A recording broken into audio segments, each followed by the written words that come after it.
है व्योम मित्र। व्योम मित्र एक रोबोट है, लेकिन ये इंसानों की तरह काम करती है। गगनयान मिशन पर पहले व्योम मित्र को अंतरिक्ष में भेजा जाएगा।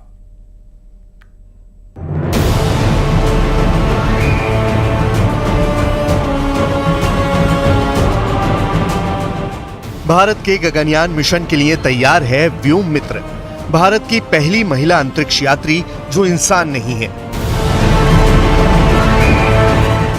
बिल्कुल इंसान की तरह दिखने वाली, बातें करने वाली इस रोबोट को देखकर कोई भी धोखा खा सकता है।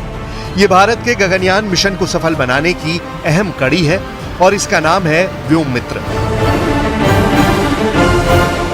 गगनयान मिशन पर अंतरिक्ष यात्रियों को भेजने से पहले इसरो अंतरिक्ष यान की सुरक्षा का जायजा लेने के लिए एक महिला रोबोट व्योम मित्र को अंतरिक्ष में भेजने की तैयारी कर रहा है।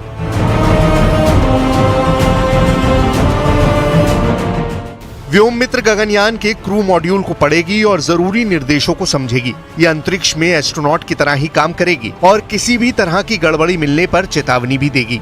इसके साथ ही ये ग्राउंड स्टेशन में मौजूद वैज्ञानिकों और मिशन की टीम से संपर्क कर बात करेगी। रोबोट व्योम मित्र को उन सभी मापदंडों को रिकॉर्ड करने का काम सौंपा जाएगा जिनका इस्तेमाल इंसानों पर उड़ान के प्रभावों का अध्ययन करने के लिए किया जाएगा। इससे मुख्य मिशन में अंतरिक्ष यात्रियों का जीवन सुरक्षित रखने में मदद मिलेगी। इस मिशन में लगी इसरो को बड़ी सफलता मिली है। अंतरिक्ष की यात्रा पर जाने के दौरान दबाव को सहने के लिए व्योम मित्र का स्पेशल हेड डिजाइन किया गया है। सिर का पूरा हिस्सा उच्च शक्ति वाले एल्यूमिनियम एलॉय से बना है। इसका वजन 800 ग्राम है। गगनयान की मुख्य उड़ान से पहले इसरो 2 मानव रहित मिशन गगनयान 1 और गगनयान 2 लॉन्च करेगा। ये दोनों मिशन इस साल के अंत तक लॉन्च किए जाएंगे। मुख्य गगनयान मिशन अगले साल 2025 में भेजा जाएगा। इसमें 3 अंतरिक्ष यात्रियों को 3 दिन के लिए पृथ्वी से 400 किलोमीटर ऊंचाई पर भेजा जाएगा। ये मिशन कामयाब रहा तो वो दिन दूर नहीं जब अंतरिक्ष की दुनिया में भारत, अमेरिका और रूस को पछाड़कर सबसे आगे निकल जाएगा।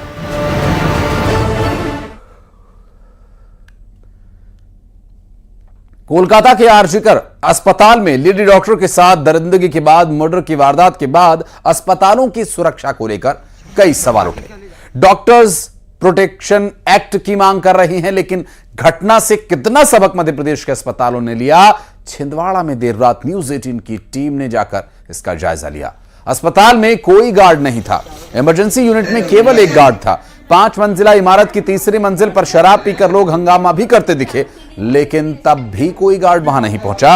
और इतना ही नहीं, अस्पताल में लगे ज्यादातर सीसीटीवी कैमरास बंद मिले हैं। कंट्रोल रूम में एक गार्ड मिला, लेकिन उसे भी सीसीटीवी की कोई जानकारी नहीं थी। और ऐसे में साफ है कि कोलकाता की घटना से अस्पताल प्रबंधन ने कोई सबक नहीं लिया। देखिए, इस वक्त हम मौजूद हैं कैमरा कक्ष के जो कंट्रोल रूम होता है, यहाँ के सीसीटीवी कैमरे के कंट्रोल रूम में हम मौजूद हैं। यहाँ पर आए गार्ड ने, जो गार्ड यहाँ हमें मौजूद मिला, उनने जरूर इस पूरे कमरे का मुआयना कराया। आइए हम आपको दिखाते हैं कि किस तरह से यहाँ कैमरा यूनिट काम कर रही है, यानी सीसीटीवी कैमरे जो है वो किस तरह से काम कर रहे हैं। देखिए, ये जो टीवी है फिलहाल बंद है, ये पूरा कक्ष खाली है, साफ है, यहाँ पर कोई भी कर्मचारी मौजूद नहीं है। यदि रात में सीसीटीवी की आवश्यकता पड़ जाए, कोई जरूरत पड़ जाए, तो यहाँ ऐसा कोई कर्मचारी नहीं है, किसी को ये ऑपरेट करते नहीं आता जो ये बता सके कि हाल में क्या घटनाक्रम हुआ था। ये एक बड़ी लापरवाही है। हमें जो पता चला है यहाँ पर हमारे सूत्रों से कि यहाँ पर तकरीबन 4 मंजिलों में जो कैमरे हैं वो सारे बंद पड़े हुए हैं। केवल मुख्य मार्गों के जो कैमरे हैं वो भर चालू है। यानी साफ तौर पे ये यहाँ पर पता चलता है कि लापरवाही किस कदर है। हालांकि लगातार घटनाएं हो रही हैं, उसके बावजूद अस्पताल प्रबंधन कैसी लापरवाही बरत रहा है। मंदसौर में जिला अस्पताल में मरीजों के परिजनों ने धर्मशाला में इसे बदल दिया है और बड़ी संख्या में लोग यहां पर सोते पाए गए। वहीं अस्पताल की सुरक्षा की जिम्मेदारी 2 गार्ड्स के भरोसे है। न्यूज 18 की टीम पुलिस चौकी पहुंची तो गार्ड नदारद थे। वहीं अस्पताल में क्या हालात हैं वो भी आपको दिखाएंगे। न्यूज 18 की टीम जब पुलिस चौकी पहुंची तो कोई था नहीं अस्पताल में। सीसीटीवी तो लगे हुए हैं, लेकिन पिछली बार की तरह इस बार भी ज्यादातर खराब कैमरास हैं। अस्पताल में निजी सुरक्षा गार्ड्स भी नहीं है और इमरजेंसी में कोई कर्मचारी भी नहीं दिखा और लोग इंतजार कर रहे हैं। अस्पताल प्रबंधन से व्यवस्था को लेकर बात की तो उन्होंने माना कि सुरक्षा के पर्याप्त इंतजामात नहीं हैं। दिन ब दिन बढ़ती जा रही है और हमारा जो चिकित्सक स्टाफ और अन्य स्टाफ इससे भयभीत है और इस संबंध में हम समय समय पे शासन से मांग भी करते आ रहे हैं। रियलिटी चेक में हमने देखा कि मंदसौर के जिला चिकित्सालय के हालात कैसे हैं। यहाँ पर न तो पर्याप्त सुरक्षा व्यवस्था है और न ही अस्पताल प्रबंधन के इंतजामात ठीक से है। रात को यह अस्पताल पूरी तरह से धर्मशाला में तब्दील हो जाता है और सैकड़ों अनावश्यक रूप से लोग यहाँ पर खुले बरामदे में सो जाते हैं। ये वही लोग हैं जो मरीजों के साथ में आते हैं, लेकिन एक से ज्यादा परिजन साथ आने के कारण इस तरह की स्थिति बनती है।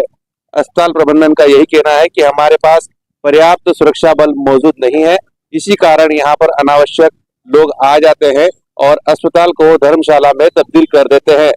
यही हालात यहाँ की अन्य व्यवस्थाओं के भी है, जहाँ पर अव्यवस्थाओं के चलते खामियाजा मरीजों को भुगतना पड़ता है। फिलहाल डॉक्टरों की सुरक्षा के बारे में अगर कहा जाए तो यहाँ पर एकमात्र पुलिस चौकी है, उसमें 2 लोग मौजूद है और वो भी रात के समय यहाँ पर मौजूद नहीं थे और अन्यत्र घूम रहे थे।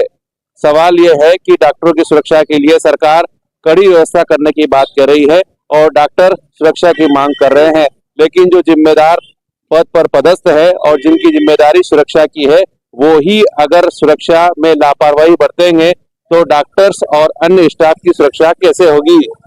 नरेंद्र धनोतिया, न्यूज़ 18, मंदसौर। और यहाँ ले लें एक छोटा सा ब्रेक, बहुत जल्द लौटते हैं।